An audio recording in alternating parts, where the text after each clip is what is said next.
All right, this is pretty cool. We're gonna be doing something really different today. I got a tip from a friend of mine about a really unusual catfish bite. And so I love catfish, so guess what I brought? I brought the shish kebabs, baby. Let's get loaded.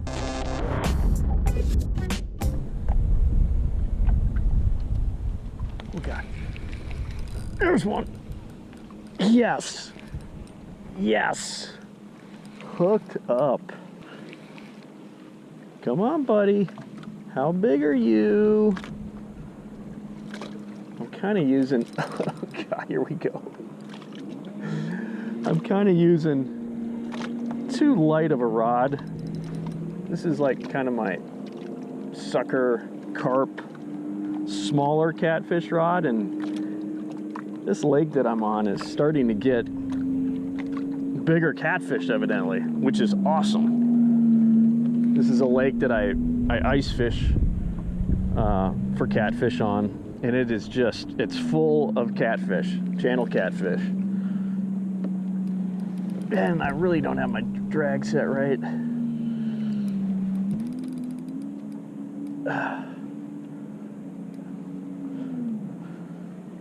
Boy, is this fun.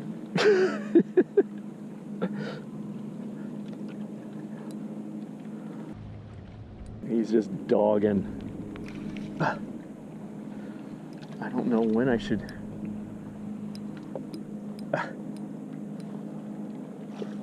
Okay, I got slime. Time for the net. When you see the slime, grab the net. We got the roll. Come here. Okay. All right. Yes. All right, that did not take very long. All right, buddy. Are you gonna make this? He is a little bit bigger. Too big to kind of just grab with one hand, I think, but all right. First channel cat, and not a bad one whatsoever. That is a nice channel, and they're getting bigger and bigger in here. So I am super excited about that. And I mean, he was never ever gonna get off. There you go, buddy. Huh? How cool is that? So yeah, I catch these in the winter time, actually just right out there. And now they're in shallow. I'm only in 3.2 feet of water. And this guy was right off. There's a weed edge right here. I cast that bobber and a shrimp. That was the shrimp skewer that I showed you earlier. Just on a kale hook.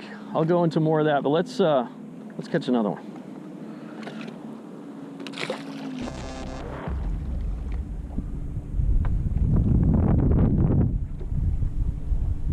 Oh my God, that is so amazing. Oh my God. When they grab it, I mean, it's like a bass strike, or, you know, the funny thing is catfish they're omnivores. I mean, I've seen them eat crankbaits, and you know, that fish struck it because that bobber just went boom. And so catfish eat both live and dead bait. They will be predators, and the way they're hitting this thing is like a predator. It's pretty crazy. I mean, it's that float bobber, I call it a float, you know, I'm a professional. Not really, but that bobber just went boom.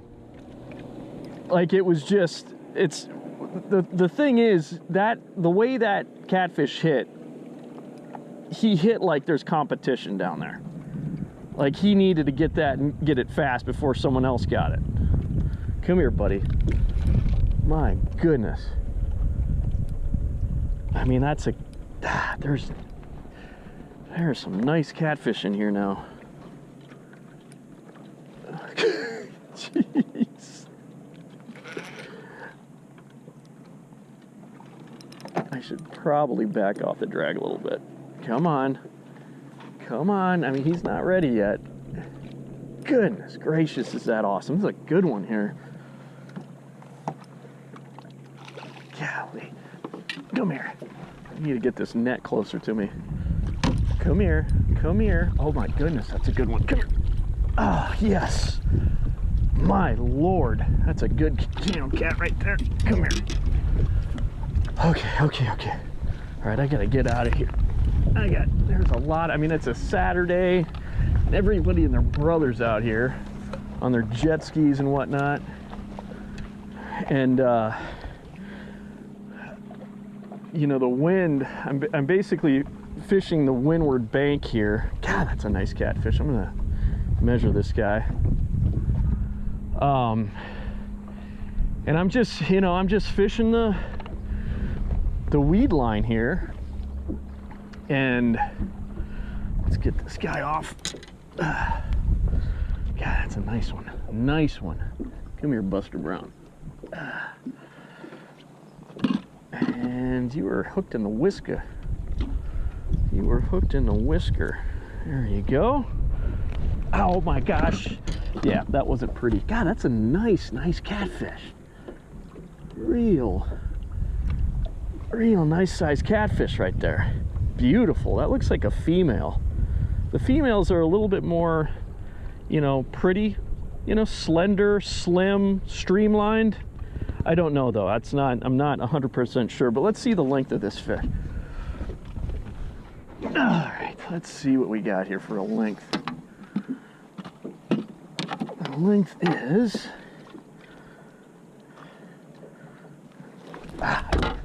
you're not behaving. That is a 24 1/4, roughly. We're gonna let you go. Here you go. Whew. Yeah, 24 1/4. So that is a really nice channel cat. And you know, there was.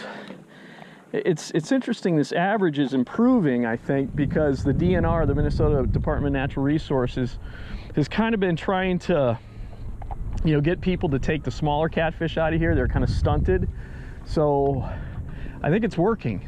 I mean, these are much. I mean, I've only caught 2, but so far it appears that the catfish are growing in this body of water.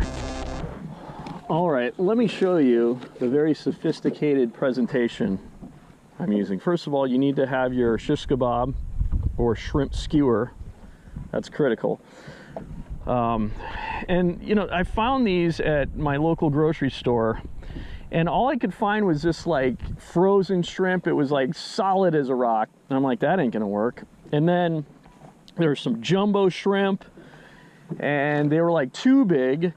So I saw like these shrimp skewers for $1.78, and I mean, look at this. It's so nice. You just take that off there, grab your rig here, and I'm using this is a 2-aught Kale hook. And what's great about this, it actually works really well just to thread this. It's almost the same kind of shape of the shrimp. So I take this tail off. You don't need this, just throw it in the water. And I thread this on. Like, just make sure you can see it here. It's right through the top there, and you're threading it. It comes out right the bottom of the tail here. And it works perfect. I mean, it doesn't go anywhere. It stays on there. So 2-aught Kale hook with shrimp on there. Then the float, you don't even need a weight here. There's no need. This shrimp is like really dense and heavy, so it sinks pretty fast. It casts really good. And then I just have a spring kind of float this way. These spring floats are really nice. You can just take it off if you don't want it, or easily put it back on and then adjust very easily. That's the setup. I'm using 8-pound test line. Really, you know, you could go even heavier. I mean, you can, I don't think line matters. So that's the really easy setup. To about 2 feet, fish in shallow water. I'm really just staying 5 feet and less. So that's it.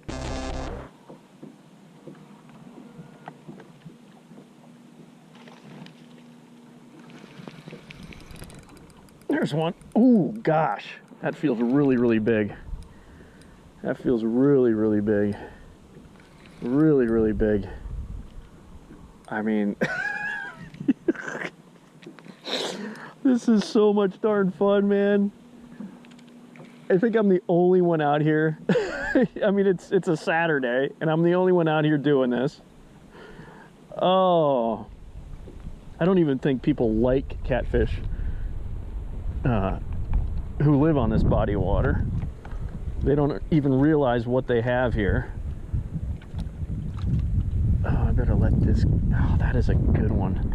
I mean, these guys are up shallow. That fish is probably in 2 feet of water. I gotta be easy. This is a big catfish, I think. Yeah, they fight so hard. It's, I mean, I talk about this, I've said this for so long. It's just unbelievable. You know, here in Minnesota, the walleye is the preferred species, okay? Like, and I'll tell you, unless it's a giant walleye, it's not fighting like this. Even if it was a giant walleye, I don't think it would fight like this. So, I don't know. This is a nice catfish. I'm kind of like, hey, Minnesotans, you should start really appreciating other species, like this particular species right here, which is really, really this particular specimen is a good one. There, I got him. Oh my gosh, is this one? My goodness gracious. Thank you, Darren Troseth. You are the man.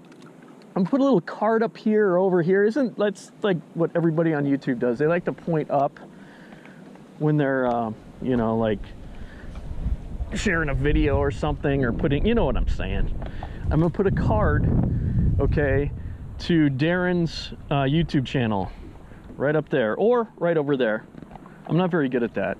But check him out. He does a lot of channel catfishing, flathead catfishing. He is a big time cat fisherman, and he put me on this, and I am very, very grateful. Thank you. Subscribe to his YouTube channel. The guy is awesome. Look at this guy. Speaking of awesome, oh my gosh. Jeez. I mean, this is a pretty amazing average. I don't know. Ah, oh my gosh, he's just breaking my... Come on, buddy. Let's see, did you get the hook? Did the hook? No, the hook's still in there. Let's get you unhooked. Oh, man. All right, let's try this over here. And he's talking to me. Yeah, I hear you. I hear you, bud. Ah, he's gonna break my fingers, I'm telling you. What in the world? Okay, he's off. Hallelujah. Let's get you back in the water. You've been out way too long. I know you're a catfish and you can handle it, but there he goes. Not an issue. I still don't like having them out of the water too long. You gotta still take care of these guys and appreciate them. Oh my Lord. So I didn't even bother. I wanted to measure him, but he was starting to dry out a little bit, so I wanted to get him back in the water. But that is so amazing. Let me just talk to you about my my rod I'm using. It's nothing fancy. This is the rod that I just use for float fishing, and it's a long. That's a cluster. Anyway, it is a Shimano Claris 7-foot. You want at least a 7-foot rod when you're float fishing, because you want to be able to make good lob casts, you know, because that bobber, a lot of times you'll sometimes be 2 feet, 3 feet, that distance from the bobber to the bait. So even longer sometimes. So you want a longer rod to make it easier to lob cast where you want to make your presentation. So this is a 7-foot, it is a medium. What is this? This is crazy. This says it's a light action. It feels more like a medium rod, to be honest with you. But you want at least a I would say a medium light at the lightest. Medium's good, medium heavy. So essentially bass gear works just great for this size of channel cat. You know, you don't need to go too crazy. We're not flathead catfish, you know, fishing. But that's basically, you know, the setup that I use for float fishing. The other thing too, so this reel, this is just a Shimano Symmetry 2500 FL, nothing fancy there. But one thing I did want to mention, with your line, do not use fluorocarbon line for float fishing, for bobber fishing, because it's going to sink. It's gonna, so basically that line is gonna be up by the bobber. The rest of the line coming at you is gonna be sinking and getting in the vegetation. If you're fishing like a river or something, it gets, you know, hung up on snags. It's just a pain. You don't want to use fluorocarbon for this kind of fishing. So you want to use monofilament. This is 8-pound Trilene XT. It's my favorite line. You really should go up to probably, honestly, for this, you know, 10-pound test, 12-pound test is probably better. There's quite a bit of cover. It's not like, it's vegetation, so you can pull out of that. But if you're really, you know, got a big catfish on and need to get them out from that stuff, get them out of that vegetation, you know, a heavier line, 10, even maybe 12-pound test. You can use a bait caster, be fine. But this just happens to be my float rod. Nothing needs to be too fancy, so I just went with this today and it's working great. I am stumped. These fish just stopped biting. It was hot and heavy down this stretch and they are just not biting. I fished in other parts of the lake, not biting. Really, really weird. It's like the lake kind of calmed down a little bit. The wind subsided, less boat traffic. I mean, maybe that's it, but it's really, really odd. I mean, it was hot and heavy there for a little bit. Now it's just absolutely dead. I don't know if they've just moved out deeper or what the deal is, but I feel really fortunate to have caught the fish that I did, because it's like the Dead Sea right now. So really, really odd, but I had a great time nonetheless. Thanks for joining me. And you know what they say when you're on YouTube, man, like, subscribe. Appreciate it, guys. Until next time.